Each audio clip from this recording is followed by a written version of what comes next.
Si el viviente sensitivo, además de operaciones propiamente sensitivas, tiene las operaciones vegetativas, se sigue de aquí que posee dos almas, dos principios vitales, una sensitiva y otra vegetativa. ¿Y cómo se relacionan?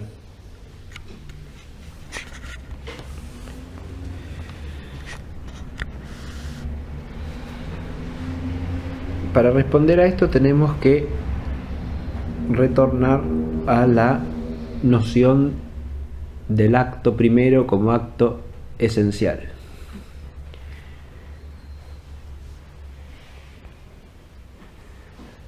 La esencia de todo ente es una. Si no, no sería un ente, sino dos. Ahora, si la esencia de todo ente es una, el acto primero, que es el acto esencial, no puede ser sino uno. Y si el alma es el acto primero del viviente, no puede haber sino un alma única. Si no, en lugar de haber un viviente, habría dos vivientes esencialmente distintos.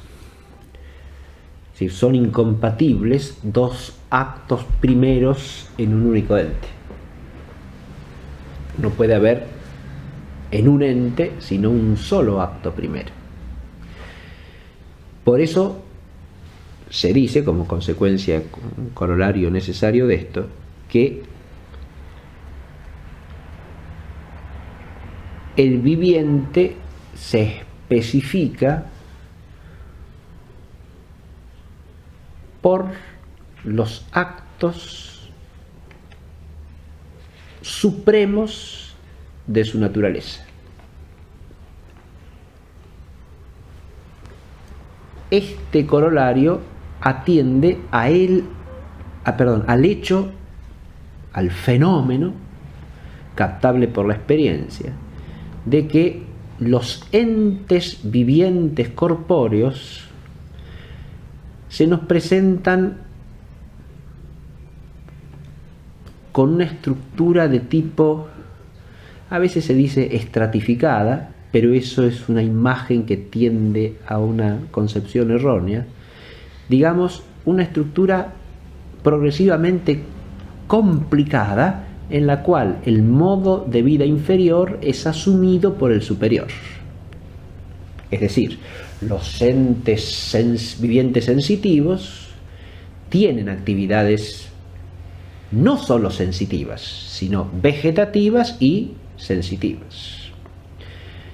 De modo que la actividad vegetativa queda integrada, asumida en la actividad sensitiva.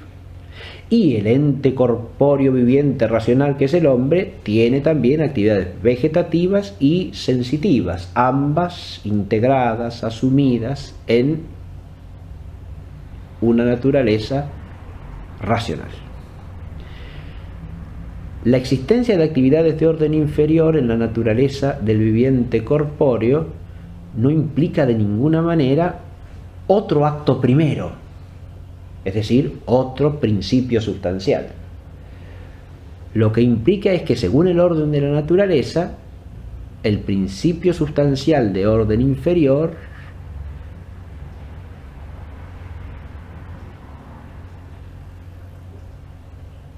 que tiene ciertas operaciones propias, es algo que queda incluido en el principio sustancial de orden superior. O mejor dicho todavía, las actividades de un orden vital inferior quedan contenidas en la capacidad propia del principio vital de orden superior.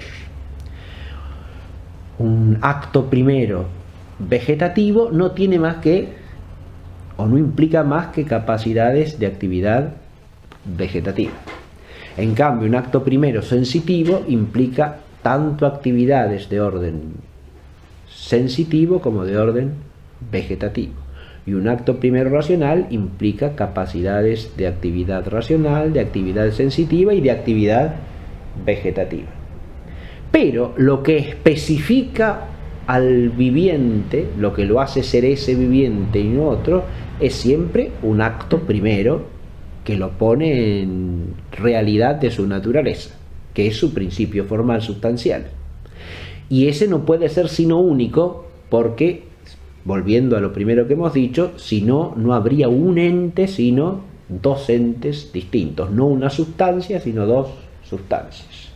No habría una sustancia racional capaz de actividades sensitivas y vegetativas, como es el hombre, sino que habría una sustancia racional por un lado, una sustancia animal por otro y una sustancia vegetal por otro.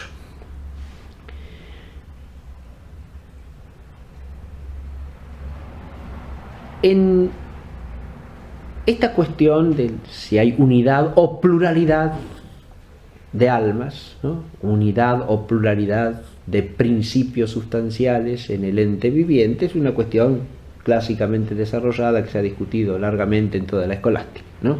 Lo que yo estoy exponiendo es el principio fundamental que permite dar una respuesta básica a esa problemática. El alma en cuanto forma y principio sustancial, en cuanto acto primero, no puede ser sino una. En el caso del viviente humano pueden plantearse otros problemas específicos por la complejidad que implica un ser en el cual convergen lo corpóreo y lo espiritual.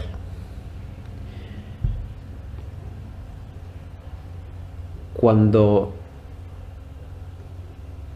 nosotros hablamos de un ser humano, por ejemplo, en estado vegetativo, ¿no?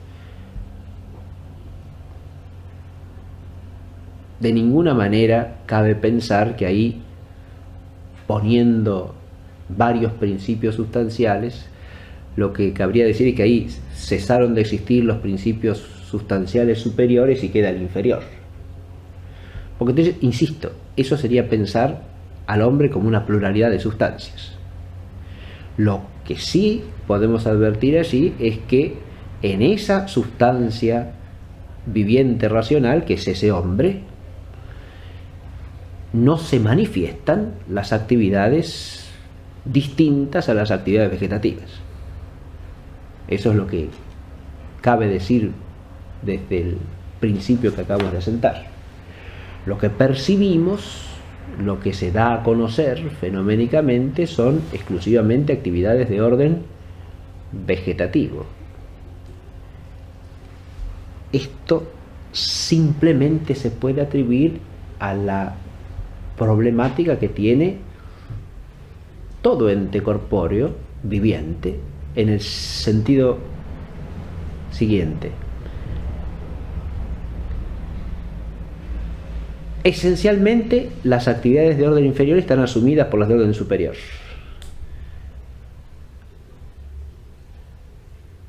Pero están asumidas porque son medios o instrumentos necesarios en la economía del ser viviente corpóreo para las actividades superiores. Cuando ese medio o instrumento se hace tan deficiente que no permite de hecho la actividad superior, entonces se da un estado o una condición del viviente que es defectiva respecto de su naturaleza. Pero esa defectividad precisamente es lo que nos permite afirmar que en ese estado está privado de sus operaciones propias, o por lo menos de la manifestación de esas operaciones. Esto en el caso del hombre, insisto, plantea problemas aparte, porque el nombre de operaciones que son anorgánicas y por lo tanto, por más que no se manifiesten físicamente, no podemos negar absolutamente que se den. Pero puesto esto a un costado, es claro que esa instrumentalidad necesaria de las operaciones inferiores respecto de las superiores en el orden de naturaleza hace que cuando la operación inferior se hace deficiente pueda impedir o estorbar la actualización de la potencia de orden superior.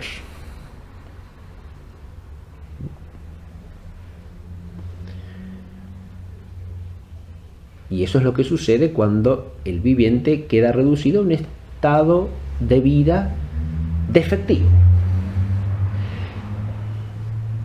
en el que se encuentra, como decimos, privado de algo que debiera darse, ¿no? Esto, al contrario de ir contra la unidad del principio sustancial, es una manifestación de esa unidad, porque si no, no podríamos decir que está en un estado de privación de las operaciones que le son características, que le son propias. Una última cosa que vale la pena decir es la siguiente. Hay otra manifestación fundamental de esta unidad del acto primero del principio sustancial. Y es que las operaciones de orden inferior están en todo ser viviente, donde hay una actividad de orden superior, como lo sensitivo, el ser racional que es el hombre, están modalizadas e integradas en las actividades superiores. O sea, en un ser viviente sensitivo hay vida vegetativa, hay actividades vegetativas, pero de ningún modo es un vegetal, porque esas actividades no especifican su ser vital. Son actividades que son medios para la realización de otras que sí son las especificativas y son las que hacen que sea el viviente que es. Y esas actividades inferiores, como son instrumentos naturalmente de las superiores, están de alguna manera subordinadas a ellas y están modalizadas por esa subordinación. No se dan de la misma manera las actividades vegetativas en un animal que en un vegetal. Ni se dan en el ser racional que es el hombre las actividades sensitivas de la misma manera que se dan en un animal. Tanto las actividades vegetativas como las sensitivas en el hombre se dan todas ellas al modo del ser racional que es el hombre, cuando el hombre opera como hombre. No se dan de otra manera, se dan como operaciones vegetativas y sensitivas humanas, no como operaciones vegetativas y sensitivas que no tienen nada que ver con lo humano. Están modalizadas, están todas ellas asumidas y por lo tanto podríamos decir determinadas en su ser más profundo por la racionalidad. El ver en el hombre no es un ver cualquiera, es un ver, una actividad de orden sensitivo, sí, pero una actividad de orden sensitivo que es instrumento de la inteligencia racional y de la voluntad racional también. No es un ver como el de un animal. Y lo mismo, las actividades vegetativas de un animal, sea la actividad nutritiva, sea la actividad de crecimiento, sea la de reproducción, no son como en un vegetal, sino que están asumidas por la sensitividad y son instrumentos del vivir sensitivo, de manera que se dan al servicio de la sensitividad. Este otro hecho que estoy señalando es una manifestación más de la unidad del principio vital que se sigue de un principio ontológico evidente.